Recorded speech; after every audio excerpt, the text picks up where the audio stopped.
நம்மளோட யூடியூப் சேனலை மறக்காமல் சப்ஸ்கிரைப் பண்ணுங்கள். பக்கத்துலேயே இருக்க பெல் ஐக்கானையும் கிளிக் பண்ணுங்கள். என் லைஃப்பில் என்னோட இயேசப்பா இறை அருளின் நேரம்.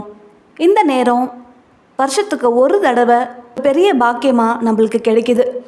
என்றைக்கு கிடைக்கிதுன்னு பார்த்தோன்னா, அமலோற்பவ மாதா ஃபீஸ்ட் அன்னைக்கு டிசம்பர் 8 மத்தியானம் 12 மணிலேருந்து 1 மணி வரைக்கும் இறை அருளின் நேரம் அப்படின்னு மாதா சொல்லியிருக்காங்க. பெரினாகிலி அப்படின்னு சொல்லிட்டு ஒரு நர்ஸ் இருக்காங்க. அவங்க ஹாஸ்பிட்டலில் ஒர்க் பண்ணிகிட்டு இருக்காங்க. அவங்க எப்போவுமே தனியாக ஒரு ரூமில் அவங்க ஜெபம் பண்ணுவாங்களாம். அந்த மாதிரி ஜெபம் பண்ணும்போது மாதா அவங்களுக்கு அடிக்கடி காட்சி கொடுத்துருக்காங்க. அதாவது 1946 1966 வரைக்கும் 7 தடவை மாதா அவங்களுக்கு காட்சி கொடுத்து அவங்க கிட்ட பேசியிருக்காங்க. 1947 வருஷம் மாதா இவங்களுக்கு காட்சி கொடுத்தப்ப இந்த முக்கியமான விஷயத்த, இறை அருளின் நேரத்தை பற்றி மாதா அவங்கக்கிட்ட சொல்லியிருக்காங்க.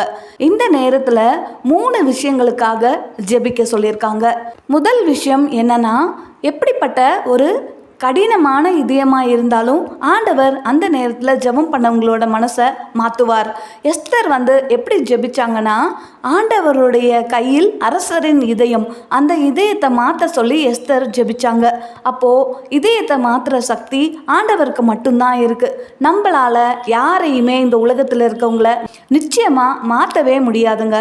என்னாலேயே என்னை மாற்றிக்க முடியாது. நான் இப்போ நினைக்கிறேன், எனக்கு இப்போ இந்த கேரக்டர் இஷ்யூ இருக்குது, இந்த விஷயத்துலேருந்து நான் மாற்றிக்கணும் அப்படின்னு சொல்லி நான் எவ்வளோ தான் முயற்சி பண்ணாலும் என்னாலேயே என்னோட கேரக்டரை மாற்றிக்க முடியாது. அது ஆண்டவரால் மட்டும்தான் முடியும். அதுக்கு நான் என்ன செய்யணும் அப்படின்னா, அப்பா இந்த விஷயத்துலேருந்து நான் மாறணும்னு நினைக்கிறேன், நீங்கள் என்னை மாற்றுங்கன்னு சொல்லி அவர்கிட்ட நம்ம ஜெபம் பண்ணும்போது அவர் நம்மளோட இதயத்தை மாற்றுவார். அதே மாதிரி தான் இந்த பாரவோனோட கடினமான இதயத்தை கொடுத்ததும் ஆண்டவர் தான். அவரோட மனசை கடினமாக்கிட்டே போனதும் ஆண்டவர் தான். அதுக்கப்புறமா இஸ்ரேல் மக்களை அனுப்பிடலாம் அப்படின்னு சொல்லி அந்த இதயத்தை மாற்றினதும் ஆண்டவர் தான். அதனால் இதயத்தை மாற்றுற சக்தி கடவுள் ஒருவரை தவிர இந்த உலகத்தில் வேறு யாருக்குமே இல்லை. இந்த அற்புதமான இறை அருளின் நேரத்தில் முதல் காரியமாக நம்ம யாரையாவது மாறணும்னு நினச்சோம்னா, குடிப்பழக்கத்துலேருந்து யாருக்காச்சும் விடுதலை கிடைக்கணும்னு நினச்சோன்னா, ஒருத்தவங்க நம்மக்கிட்ட அன்பாக பேசணும்னு நம்ம நினச்சோன்னா, இல்லை வேறு காரியங்களுக்காக நம்ம மாறணும்னு நம்ம நினச்சோன்னா, நம்மளோட வேண்டுதல் நிச்சயமாக கடவுள் அந்த நேரத்தில் அந்த இதயத்தை மாற்றி நம்மளுக்கு உதவி செய்வார். இது முதல் காரியம். ரெண்டாவதாக மாதா என்ன சொன்னாங்க அப்படின்னா, ஃபிசிக்கலாகவும் ஸ்பிரிச்சுவலாகவும் நம்ம எந்த காரியத்துக்காக வேண்டுனாலும் அது நடக்கும்னு சொல்லியிருக்காங்க. இப்போ நம்மளுக்கு நிறைய ஹெல்த் இஷ்யூஸ் இருக்கும். நம்ம இந்த நேரத்தில் ஆண்டவரே உங்களோட அருளை என் மேலே பொழியணும்னு சொல்லி நம்ம ஜெபம் பண்ணும்போது நம்மளோட ஃபிசிக்கல் ஹெல்த்தை ஆண்டவர் பார்த்துக்குவார். நம்மளுக்கு எந்த இஷ்யூ இருந்தாலும் அவர் காப்பாற்றுவார். நம்மளோட ஆரோக்கியத்துக்காக நம்ம ஜெபம் பண்ணிக்கலாம். அதே மாதிரி நம்மளோட ஆரோக்கியம் நம்மளுக்கு எவ்வளோ முக்கியமோ அதே மாதிரி நம்மளோட ஆன்மாவும் நம்மளுக்கு முக்கியம். நம்மளோட ஆன்மா அழிஞ்சு போகவே கூடாதுன்றதுக்காக தான் ஏசப்பாவை கடவுள் இந்த உலகத்துக்கு கையளிச்சார். ஆண்டவர் அன்புள்ளவர். அவருக்கு அன்பு செய்கிறத தவிர வேறு எதுவுமே தெரியாது. அவரால் யாரையும் வெறுக்கவே முடியாது. நீதியின்படி தண்டனை கொடுப்பாரு, ஆனால் இரக்கத்தின்படி எப்போவுமே நம்மளை மன்னிச்சுட்டே இருப்பார். அப்படிப்பட்ட ஆண்டவர்கிட்ட நம்மளோட ஆன்மாவுக்காகவும் இல்லை அடுத்தவங்களோட ஆன்மாக்காகவும் கூட நம்ம ஜெபம் பண்ணிக்கலாம். இது ரெண்டாவது விஷயம். மூணாவதாக மாதா எப்படி ஜெபிக்கலான்னு சொல்கிறாங்க அப்படின்னா, இந்த 12 மணிலேருந்து 1 மணி வரைக்கும் நம்ம என்னெல்லாம் ஜெபத்தில் கேட்குறோமோ அதை எல்லாமே ஆண்டவர் அருள்வார் அப்படின்னு சொல்கிறாங்க. மாதா குறிப்பாக இந்த 12 மணிலேருந்து 1 மணி வரைக்கும் எதுக்காக இந்த டிசம்பர் 8 இறை அருளின் நேரம் அப்படின்னு மாதா சொல்லியிருக்காங்கன்னா, அந்த நேரத்தில் மாதா நம்மளோட சேர்ந்து ஜெபம் பண்ண போகிறாங்க.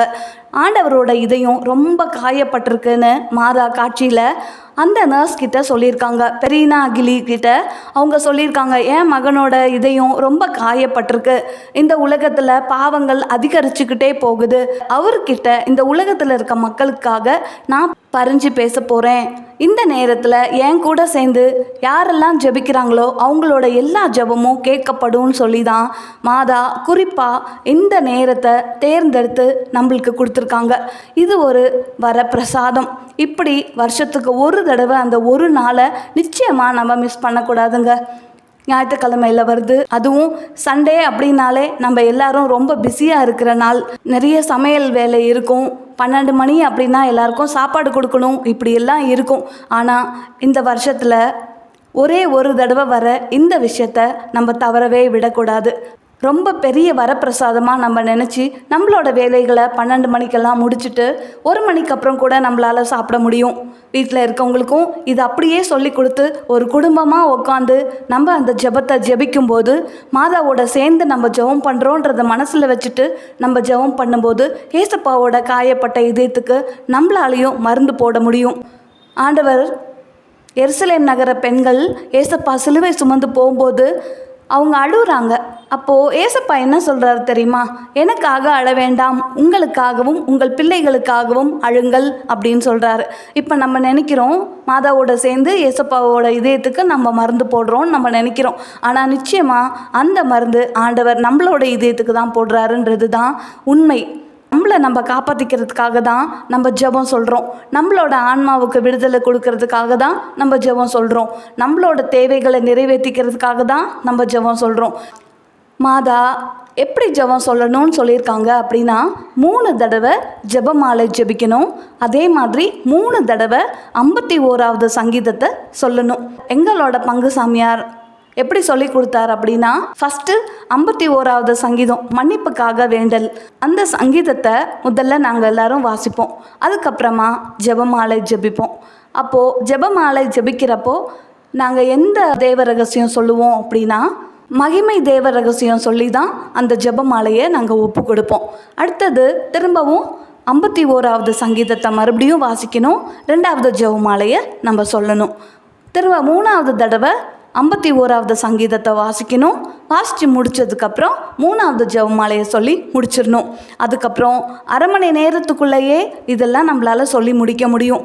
இல்லைனா ஒரு 40 நிமிஷத்துலையாச்சும் இதெல்லாத்தையும் நம்ம சொல்லி முடிக்க முடியும். கொஞ்சம் ஃபாஸ்ட்டாக சொன்னால் அரை மணி நேரத்தில் முடிச்சிடலாம்.